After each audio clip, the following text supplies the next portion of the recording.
बिस्मिल्लाहिर्रहमानिर्रहीम, अस्सलामुअलैकुम and welcome to my channel. उम्मीद है सारे लोग अच्छे से होंगे। अल्लाह ताला हम सबको आप सब समेत अपने अपने घरों में हमेशा खुश और आबाद रखे, आमीन सुम्मा आमीन।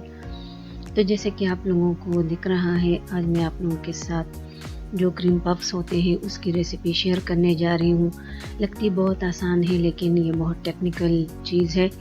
ढेर सारे ऐसे पॉइंट्स हैं जो कि मैं आप लोगों के साथ शेयर करूंगी। अक्सर लोगों के क्रीम पफ्स जो हैं वो बैठ जाते हैं, तो उसकी भी रीज़न मैं बताऊंगी। तो क्रीम से मुताल्लिक हर एक चीज़ में डिटेल के साथ बताऊंगी, तो वीडियो को गौर से देखिएगा।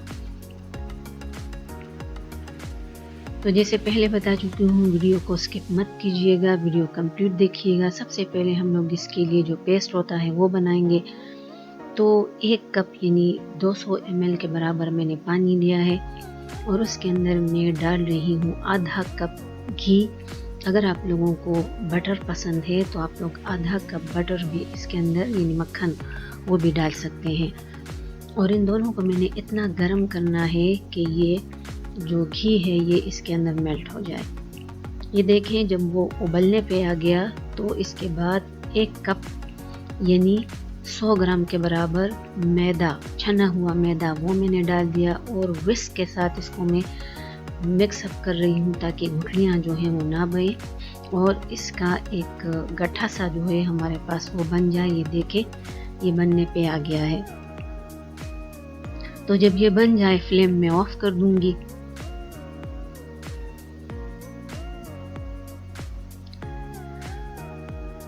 अब मैं इसको थोड़ा सा चम्मच के साथ इसका जो हीट है वो बाहर निकले तो थोड़ा सा मैं इसको ठंडा होने दे रही हूँ। कदरे ठंडा, मुकम्मल ठंडा नहीं करेंगे। अब यहाँ पर जब इसकी हीट थोड़ी सी निकल गई तो मैं इसमें अंडे जो हैं वो शामिल करूँगी। और अंडे जो हैं वो टोटल 4 अदद अंडे जाएंगे। अंडे का साइज अगर छोटा है तो 5, अगर बड़े हैं तो 4। तो एक एक अंडा डालते जाएं और उसको बीट करते जाएं जब तक कि वो अंडा अच्छी तरह से आपके मैदे वाले मिक्सचर में मिक्स ना हो जाए। उस वक्त तक आपने दूसरा इसमें शामिल नहीं करना। जब वो मिक्सअप हो गया तो अब मैं दूसरा इसके अंदर डाल रही हूँ। अगर मेरे चैनल पे नए हैं तो प्लीज़ इसको सब्सक्राइब कीजिएगा।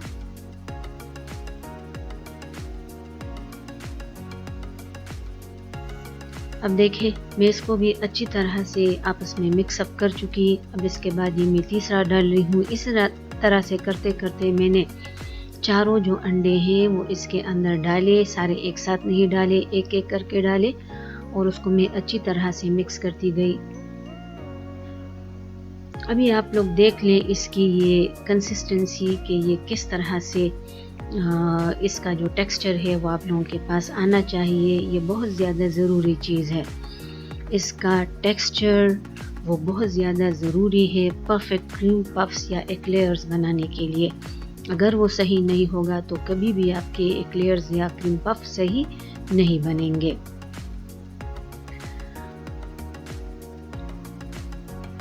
अब इसमें बहुत ज़्यादा चिपचिपाहट जो है वो आ चुकी है, जैसे कि आप लोगों को वीडियो में दिख रहा है।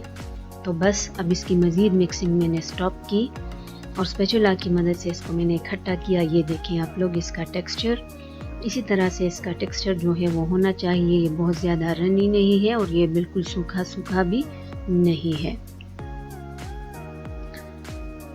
अब मैं इसको डाल दूंगी। ये मेरे पास नोज़ल है, मैं इसकी मदद से बना रही हूँ और ये पाइपिंग बैग है। अगर आप लोगों के पास ये नहीं है तो आप लोग किसी जिप लॉक बैग या जो आम बैग होते हैं प्लास्टिक के, आप लोग इसमें भी डाल सकते हैं। जैसे कि ये मैंने इसमें डाल दिया, वहाँ से काट दे तो इसकी मदद से आप लोग इसको निकाल सकते हैं। तो इससे शेप जो है वो थोड़ा सा परफेक्ट आता है। बाकी आप लोगों की अपनी मर्ज़ी, अगर नहीं है तो आप लोग इसको इसके बगैर भी बना सकते हैं। जैसे ये बैग है प्लास्टिक का, इसकी मदद से भी बना सकते हैं। तो मैं भी आप लोगों के लिए इसी की मदद से बना रही हूँ।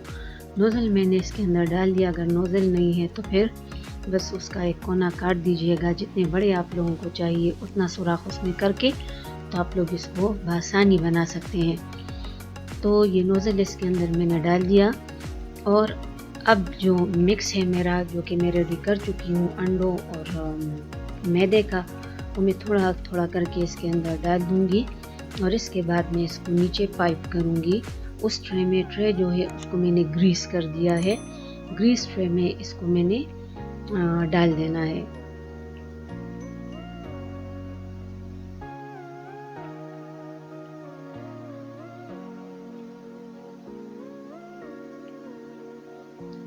अब ये मेरी ग्रीस ट्रे है और आप लोग देख लें कि मैं इसको किस तरह से पाइप कर रही हूँ। ये देखें, तो साइज़ आप लोगों की अपनी मर्ज़ी है। यहाँ पर एक बात जो है वो काबिल गौर है, अगर आप लोगों का ये मिक्स जो है ये बहुत ज़्यादा रनी हुआ तो जैसे ही आप लोग इसको डाल दोगे वो बह जाएगा, फैल जाएगा और नतीजतन वो नहीं फूलेंगे जैसे कि उसको फूलना चाहिए। तो वो फिर बहुत ज़्यादा टाइम भी लेंगे पकने में या बेक होने में। ये देखिए, मैं इसको इस तरह से, मैं स्टार नोज़ल वो मैंने लगा दिया है तो इसलिए वो स्टार की शक्ल में निकल रहे हैं, लेकिन बेक होने के बाद ये सारे ऐसे ही हो जाते हैं।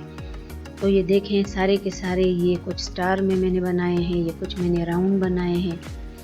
तो ये सारे जब बेक होंगे तो फिर मैं आप लोगों को दिखा दूँगी। इसको मैंने 200 डिग्री सेंटीग्रेड पे बेक करना है तकरीबन 20 से 25 मिनट। वो आपकी अपने अवन की कारकर्दगी के ऊपर है। तो मैंने अपने वाले 25 मिनट के बाद निकाल दिए हैं।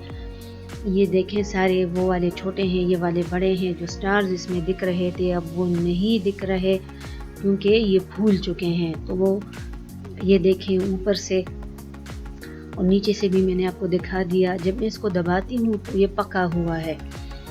तो इस तरह से आपका भी यानी ये मुकम्मल तौर पे पका हुआ होगा।